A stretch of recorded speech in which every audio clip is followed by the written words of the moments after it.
ब्रह्मानन्दं परमसुखदं केवलं ज्ञानमूर्तिं द्वन्द्वातीतं गगनसदृशं तत्त्वमस्यादिलक्ष्यम् एकं नित्यं विमलमचलं सर्वधी साक्षिभूतं भावातीतं त्रिगुणरहितं सद्गुरुं तं नमामि। श्री गणेशाय नमः, श्री सरस्वत्यै नमः, श्री कुलदैवतायै नमः, श्रीपाद श्रीवल्लभाय नमः, श्री नरसिंह सरस्वत्यै नमः, श्री गुरुदत्तात्रेयाय नमः।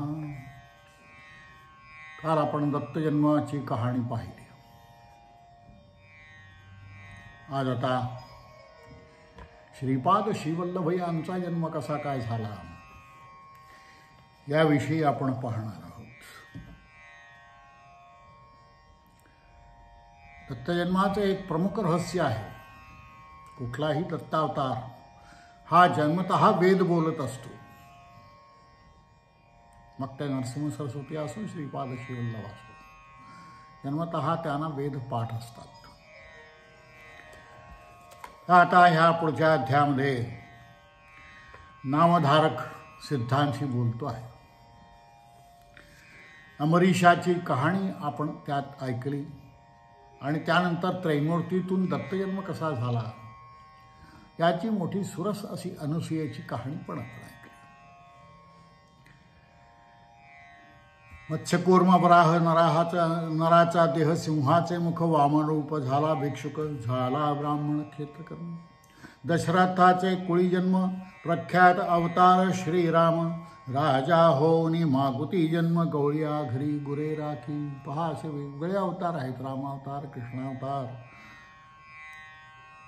वस्त्रे फेडूनी झाला लन्न बौद्धरूपी झाला आपण होनी कलंकी अवतार जाण तुरुंगारूढ कायावळी। नाना प्रकार नाना वेश अवतार धरी ऋषिकेश तारावया भक्तजनास दुष्ट हनन करावया। जे जे काही अवतार ऋषिकेशांनी घेतले, श्री विष्णूंनी घेतले, हे भक्तजनांना तारायला आणि दुष्टांचं हनन करायला घेतले। द्वापारांती झाला कली अज्ञान लोक ब्राह्मण कोळी विचारहीन आचारहीन होनी प्रबळी वर्तती महिमा कलियुगी। भक्तजन तारणार्थ अवतार धरी श्री गुरुनाथ सगरा कारणे भगीरथ आणि गंगा भूमंडळी। ते या ठिकाणी आचार ब्राह्मणांचा इतरांचा जसा बिघडायला लागला तसं श्री गुरुनी अवतार घ्यायचं ठरवलं आणि ज्ञानाची ही गंगा पुन्हा भूमीवर आणण्याचं त्यांनी ठरवलं। तर अशा काळी पिठापूर नावाच्या पूर्वदेशी एक उत्तम असा ब्राह्मण वंशी होता। आपस्तंभ शाखेचं नाम त्याचं होतं आपण राजा। त्याची भार्या सुमता। असे आचार पतिव्रता अतिथी आणि अभ्यागता पूजा करी भक्तिभाव। चांगलं बीज रुजायचं असेल तर भूमी चांगली असावी लागते। अवतार जे घेतात ते स्वतःच्या मनाने त्या भूमीत जाऊन ते अवतरित होतात म्हणून त्यांना अवतार म्हणतात। त्यामुळं अत्यंत तिचं नावच सुमती आहे। अशी ती सुमती पतिव्रता अत्यंत भक्तिभावे पूजा अर्चा करणारी अशा ठिकाणी जन्म घ्यावा अशी इच्छा।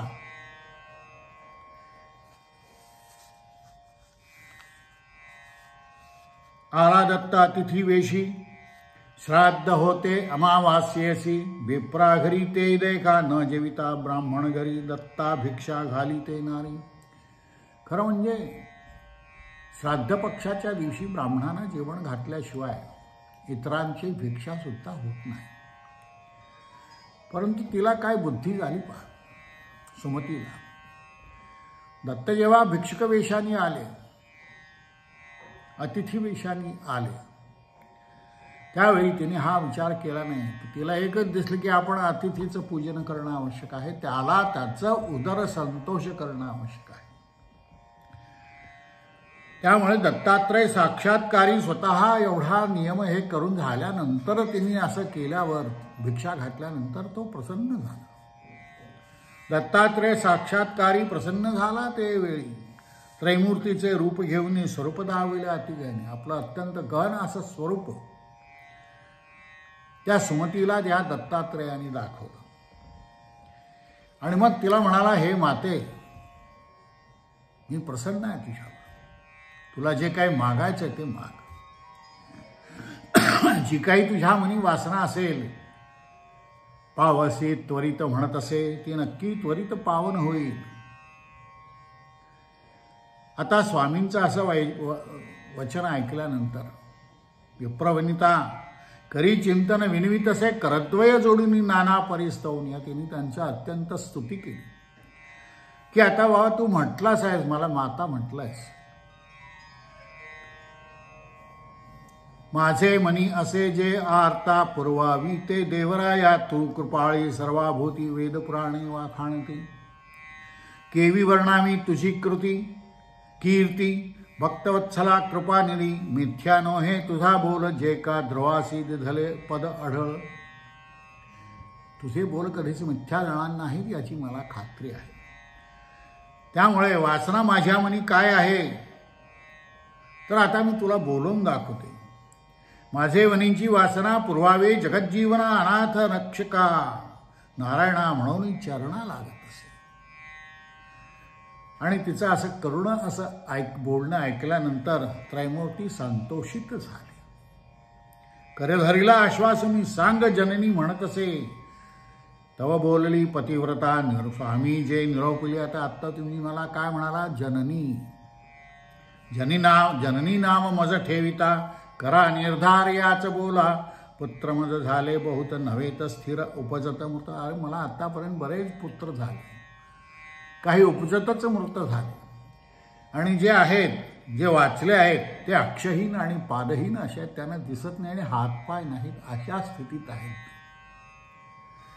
हे काही योग्य नाही झालं. तर मला असा एक पुत्र व्हावा तुझ्यासारखा, की जो ज्ञानवंत आणि पुराण पुरुष, जगाला अत्यंत वंदनीय होईल, असा तुम्हा सारिखा दातारा. तिचं हे मृदू असं बोलणं ऐकून दत्त प्रसन्न झाले. पुढे असे कार्यकारण दीक्षार्थ भक्तजनांशी, त्यांना पुढे दीक्षा भक्तजनांना देण्यासाठी, कार्य करण्यासाठी जन्म घ्यायचाच होता. तापसी म्हणे तियेसी पुत्र होईल परियसी, उद्धरिल तुझे वंशाशी. तुझा वंशाचा उद्धार करणारा असा पुत्र तुझ्या पोटी जन्माला येईल. कसा राहील तर तो ज्ञानमार्गी अतुर्बळी, तुमचे दैन्य तो हारेल. इतके सांगोनी तापसी अदृश्य झाला परियसी, विस्मय करीतसे मानसी विप्रवनिता ते वेळी. तिला मोठं आश्चर्य वाटलं आणि तो गुप्त झाला. पती आल्याबरोबर त्या तिने भडाभडा हे सगळं सांगितलं की मला ब्राह्मणांचं भोजन झालं नसून सुद्धा मी याला भिक्षा घातली आणि तो प्रसन्न झालाय. दोघे हर्षे निर्भर होत म्हणती, दत्तात्रय होईल माध्यान्ह समयी अतिथी काळी. दत्त येतात ते वेळी, माध्यान्ह समयी अतिथी म्हणून दत्त येऊ शकतात, आणि अशा वेळी त्यांना विन्मुख कधी घाडू नये, त्यांना भिक्षा घातलीच पाहिजे. नानावेश भिक्षुकार कुठल्या विषयात ती येतील हे काही सांगता येत नाही. त्यामुळं ब्राह्मण न जेवता मी त्यांना भिक्षा घातली, पतीची क्षमा मागितली की त्यांनी तुमची अवज्ञा मी केली, तरी पण माझं कर्तव्य स्त्री म्हणून जे काय आहे ते मी केलं. परंतु विप्रमनी संतोषला, आपण राजाला काही वाईट वाटलं नाही, चांगलं झालं. म्हणे पतिव्रते लाभ झाला, पितर माझे तृप्त झाले. करावे कर्म पितरांच्या नामे, समर्पावे विष्णूसी आम्ही. साक्षात्कारी येऊनी स्वामी भिक्षा केली आम्हा घरी. अरे स्वतः स्वामी येऊन त्यांनी माझ्या घरी भिक्षा घेतली, यासारखा कोणता आनंद. कालांतराने तिला दिवस गेले आणि एका शुभदिनी ती प्रसूत झाली. विप्रे स्नान करुणी केले जातक कर्म ते वेळी. मिळवणी समस्त विप्रकुळी जातक वर्तती ती त्यावेळी म्हणे तपस्वी होईल बळी दीक्षा करता जगद्गुरु ऐकोनी म्हणती माता पिता हो का आमचा कुळ उद्धरिता आम्हावर दिला उत्तरा दत्ता. त्याचं जातक झालं आणि ब्राह्मणाने सांगितलं का हा अत्यंत उच्चकोळीचा असा तपस्वी ब्राह्मण होणार आहे आणि तुमचं कुळ उद्धरील इतका तो मोठा होणार आहे. 7 वर्ष झाली. मौंजी बंधन करण्याची वेळ आली. बांधिता मौंजी ब्रह्मचारी म्हणता वेद झालाचारी मीमांसा तर्काती विस्तारी म्हणू लागला तये वेळी ऐकोनी समस्त नगर लोक. तुम्हाला मगाशीच सांगितलं दत्ताची ही खूण आहे दत्तावताराची. मुंज झाल्या त्या क्षणी त्यांनी वेद म्हणायला सुरुवात केली आणि विस्मय करती सकळीक होईल अवतार कारणिक म्हणून बोलती आपणात आचार व्यवहार प्रायश्चित्त समस्तासी आपण बोल. वेदांत भाष्य वेदार्थ सांगत असे द्विजवरांचे. वेदावर भाष्य करू लागला तो. द्विजवरांना वेद शिकवू लागला. असं म्हणता म्हणता तो 16 वर्षाचा झाला. श्रीपाद श्रीवल्लभ. वर्षे झाली 16शी विवाह करू म्हणती पुत्रासी माता पिता अवधार विचार करीती पुत्रासवे. अरे बाबा आता लग्न कर. 16 वर्षाचा झालास. त्या काळात लवकर लग्न करण्याची प्रथा होती. त्यांनी काय सांगितलं. श्रीपाद म्हणे ऐका भावे माझी वांछा सांगेन कराल विवाह माझा तुम्ही सांगो ऐका विचारा मी वैराग्य स्त्री संगे असेन. मी वैराग्याशी मी आधीच विवाह केलेला आहे. आता मला विवाह नाही. काम्य आमचे ते जवळी ते स्त्रिये वाचून आणिकणारे समस्त जाणा माते सरी. वैराग्य ही जी स्त्री आहे तीच मला माते समान आहे आणि बाकीच्या सर्व स्त्रिया मला माते समान आहेत. वैराग्य हीच माझी स्त्री. आपण तासी ब्रह्मचारी. आणि मग तो सांगतो की मी ब्रह्मचारी राहणार. श्रीवल्लभ नाम माझे श्रीपाद श्रीवल्लभ नाम ऐसे झाले त्रैमूर्ती कैसे पितया ते म्हणत असे जाऊ उत्तर पंथासे. आता मी चाललो उत्तरेकडे. माझी तपश्चर्या भूमी आहे तिकडे मी आता जाणार. विचारी माता इतके वर्ष हा मुलगा इतका छान सुंदर जवळ आहे आणि आता वियोग होणार म्हटल्यानंतर कठीण झालं. पुत्राभिमुख जनकजननी होती आशा मला. अरे बाबा तुझ्यापासूनच आम्हाला आशा होती की काहीतरी आता पुढे तुझा संसार होईल. आता जी मुलं आहेत माझी ती अशी आहेत त्यांना अक्ष नाही पाद नाही दिसत नाही. काय करावं. तेव्हा तो म्हणतो देखोनी मातेचे दुःख संबोखित परमपुरुष उठवून स्वहस्ते देख अश्रुपात पुसत असे. अश्रुपात मातेचे अश्रू पुसायला सुरुवात केली.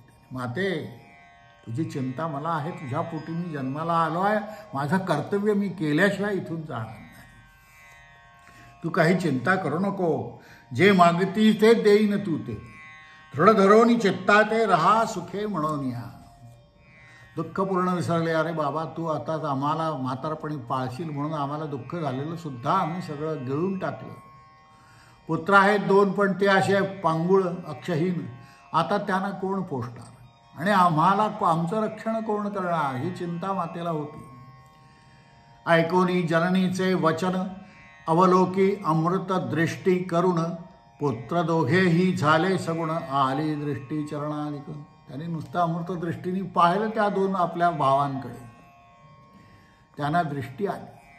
हातपाय आले सगळे व्यवस्थित ठणठणी छान ते झाले. वेदशास्त्रादी व्याकरण म्हणायला लागले. बुद्धिमान झाले ते त्याच क्षणी. दोघे येऊन धरती चरण कृतार्थ झालो म्हणून या. दोघांना किती आनंद झाला असेल. इतके वर्ष आपण अशी अक्षहीन पादहीन असे काढलेले आहेत आणि अकस्मात आपल्या भावाने आपल्याला हे सगळी दृष्टी दिली हातपाय दिले. चिंतामणीचा होता स्पर्श सुवर्ण करी लोहास.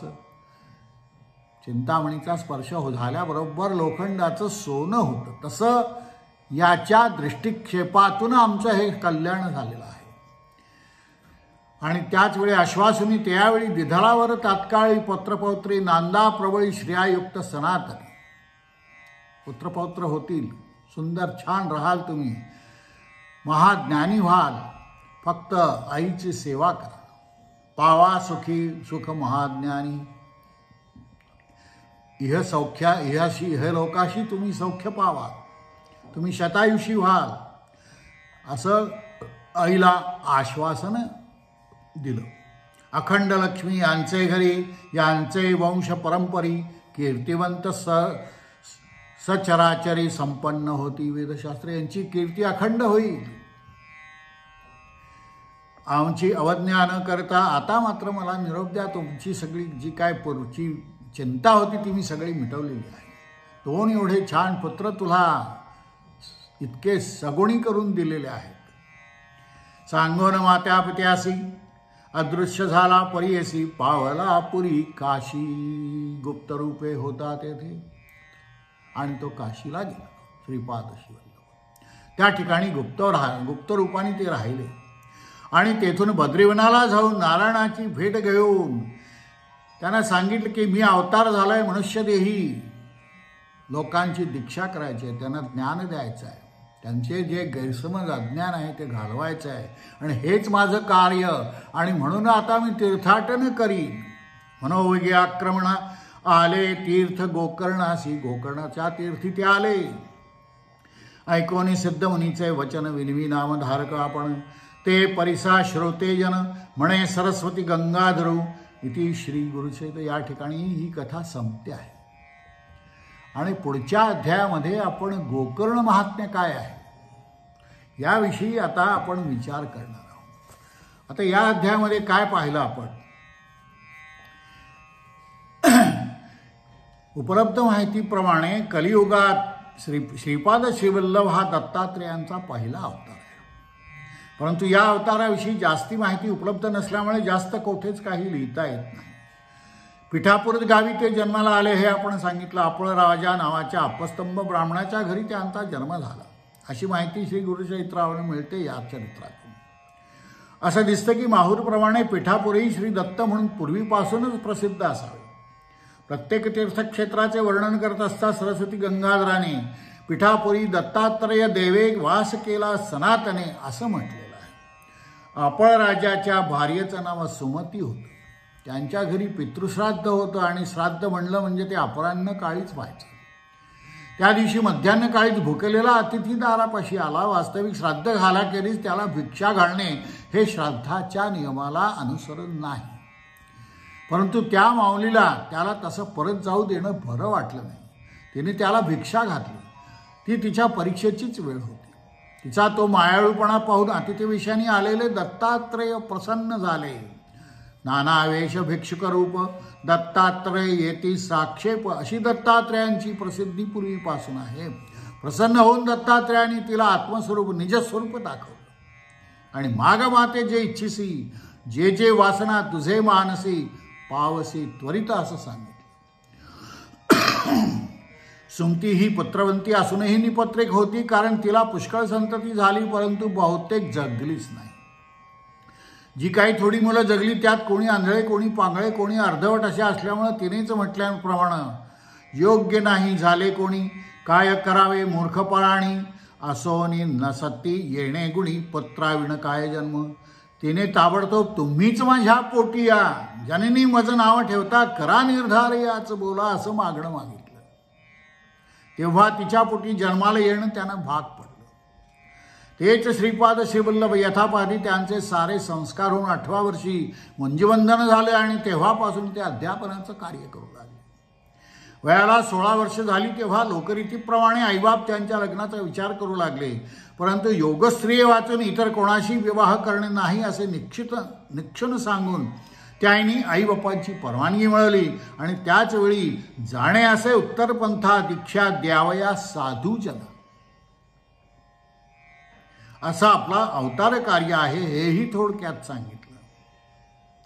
आईच्या संतोषाकरता दोघाही वडील भावांना आपल्या कृपादृष्टीने दृष्टीचरणाधिका देऊन विद्या दान केलं आणि काशी बद्रीनारायण करून यथाकाळ गोकर्णास आला. त्यांनी संन्यास घेतला असं सरस्वती गंगाधरांनी कोठेही सांगितलेलं नाही. त्यावेळची त्यांची राहणी कशी असेल याची कल्पना श्री गुरुचरित्रावरून येते. भक्तजनाचा कैवारी श्रीपादराव कुरवपुरी पातला त्वरित वेशधारी जटामंडित भस्मांकित त्रिशूळ खडवांग घेऊन हाती उभा ठेला तस्कर असे वगैरे वगैरे इतर सगळं वर्णन त्या ह्याच्यात केलेलं आहे. आणि गोकर्णास ते येणं झालं त्यांचं. गोकर्णाची कथा पुढच्या अध्यायात आपण पाहूया. ती मोठी कथा आणि सुरस कथा आहे. अनेक शास्त्र गायनशास्त्र विशेषतः त्या कथेत सांगितलेलं आहे. तर आपण आता या ठिकाणी ही कथा थांबूया. काषाय वस्त्रं करदंडधारिणं कमंडलं पद्मकरेण शंखं चक्रं गदाभूषितभूषणाढ्यं श्रीपादराजं शरणं प्रपद्ये. सद्गुरु श्री नरसिंह सरस्वती स्वामी महाराज की. श्री गुरुदत्तात्रेयार्पणमस्तु. सद्गुरुभ्यो नमः. सद्गुरुभ्यो नमः. सद्गुरु